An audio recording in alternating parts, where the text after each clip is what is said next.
Welcome back. This time we have something a little bit different and showing you how we learn as we go. This is weird.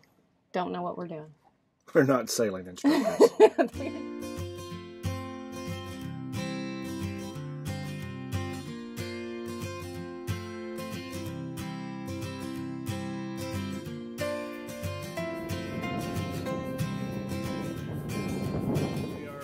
Day 3 of high winds and squalls and not really leaving this little anchorage. One thing that makes that not so bad is having cool boats. In the anchorage you got Satori and Valhalla behind us, and we've been hanging out with them for the last couple days and waiting for the weather to pass.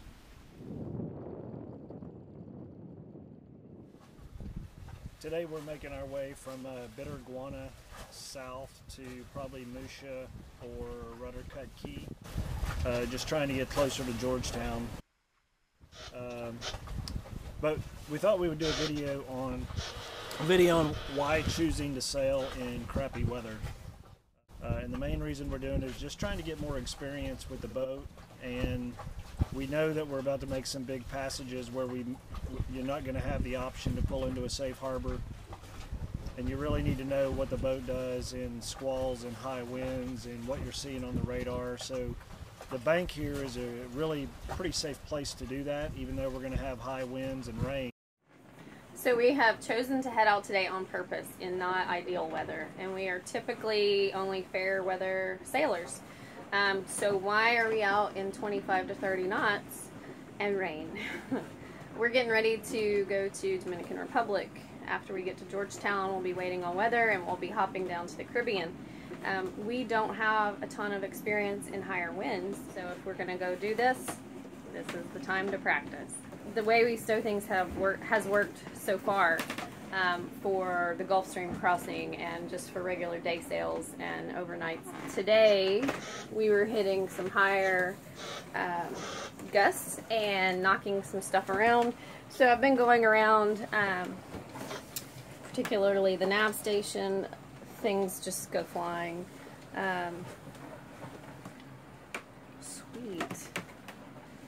Lord, I never know what you guys are going to get on this, but neither do you. The garage has shifted significantly, so we'll take a look at that. But for the most part, it's just been pillows flying across the boat. Not a big deal. We can handle pillows. But I think that's about it. We're getting everything stowed away safely and figuring out the best reefing in 30 knots, 30 knot gusts. It's about 20 sustained. But we do have light seas, so that's also a factor we'll consider down the road. Let's see how the rest of this trip goes. We also normally don't tow the dinghy when we're making passage. Only if we're crossing the bank will we typically tow it. We've met several cruisers that have been in really sloppy, crappy conditions where the painter broke. It's too dangerous for them to turn around and retrieve it. So only on the bank do we tow it. Today the winds were 20 to 25 out of the southeast with an occasional gust above 30. We ended up sailing with a double reef main and a heavily reefed jib. Early on in the morning we had quite a bit of jib out and we were heeling 20 to 25 degrees. So putting a little bit of jib in, we were able to do about 4.5 knots and keep the heel at 15 degrees. 28.6, 29.4, 29.9, really 29.9. We didn't quite hit 30 knot gust. Even though it was blowing a stink, you can see the seas are pretty calm. We were never more than a mile to a mile and a half off the Exuma Islands, so the calm seas allowed us to focus only on the heavier winds that we were dealing with, and not have to worry about heavy swell that you often get in these wind conditions. As we approached our final waypoint, we pulled in the jib and decided to experiment with sailing on a reef main only. We let off downwind to get the jib in, but without the power from the jib, the nose couldn't make it back through the wind. We wound up hove to, making 1.5 knots sideways for several minutes. We realized that the boat is really stable in this condition and heaves to quite well. Hopefully we never need to use this tactic in heavy seas, but if we do, we know the proper sail and wheel configuration to safely heave to.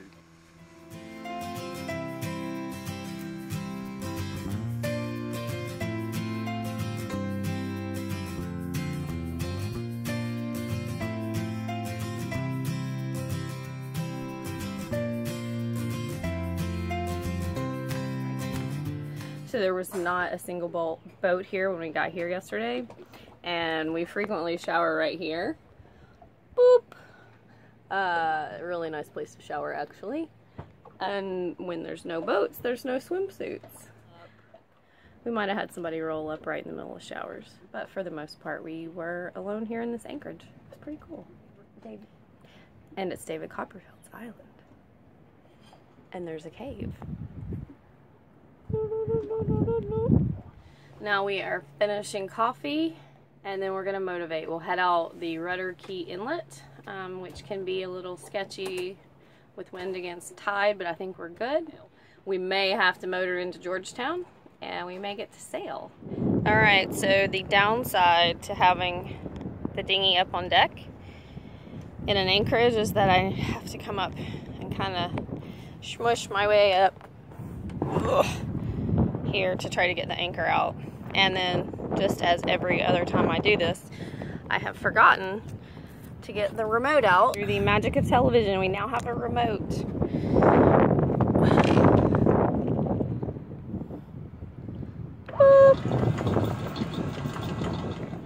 Alright, so in addition to securing the dinghy on deck, tied down, and the bridle is secured off to the side, I also like to secure the anchor. It's also a tip from a longtime cruiser, just to tie off the anchor to the bow.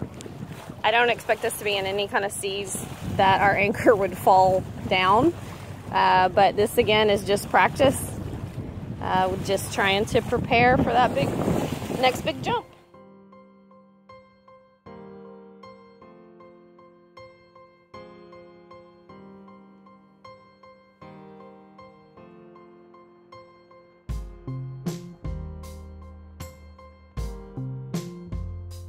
So for reference, we are right now at 11 to 12 knots of wind.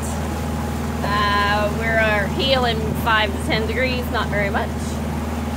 We're making it through this inlet. We've got some big rollers, but nothing major really at all. I think we've timed it properly. As she says in the middle of the inlet where she could still die. So far so good. Let's see.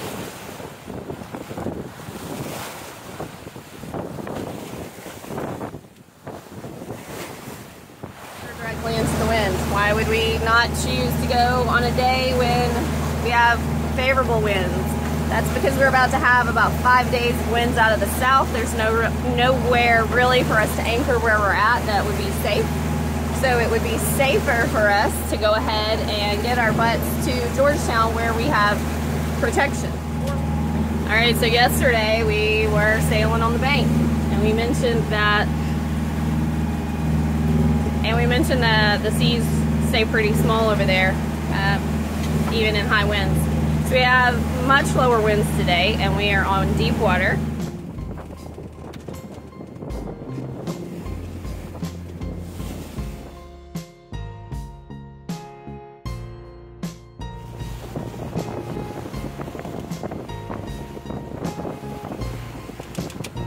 Alright, so another learning tool we have used is the Gentleman's Guide to Passages South. It's a book.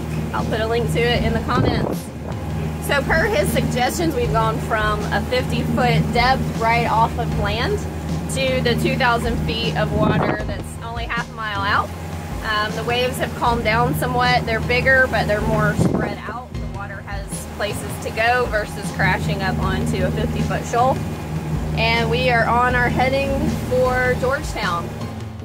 So we made it safely to Georgetown, and using what we learned, we are now prepping the boat to head to the Dominican Republic.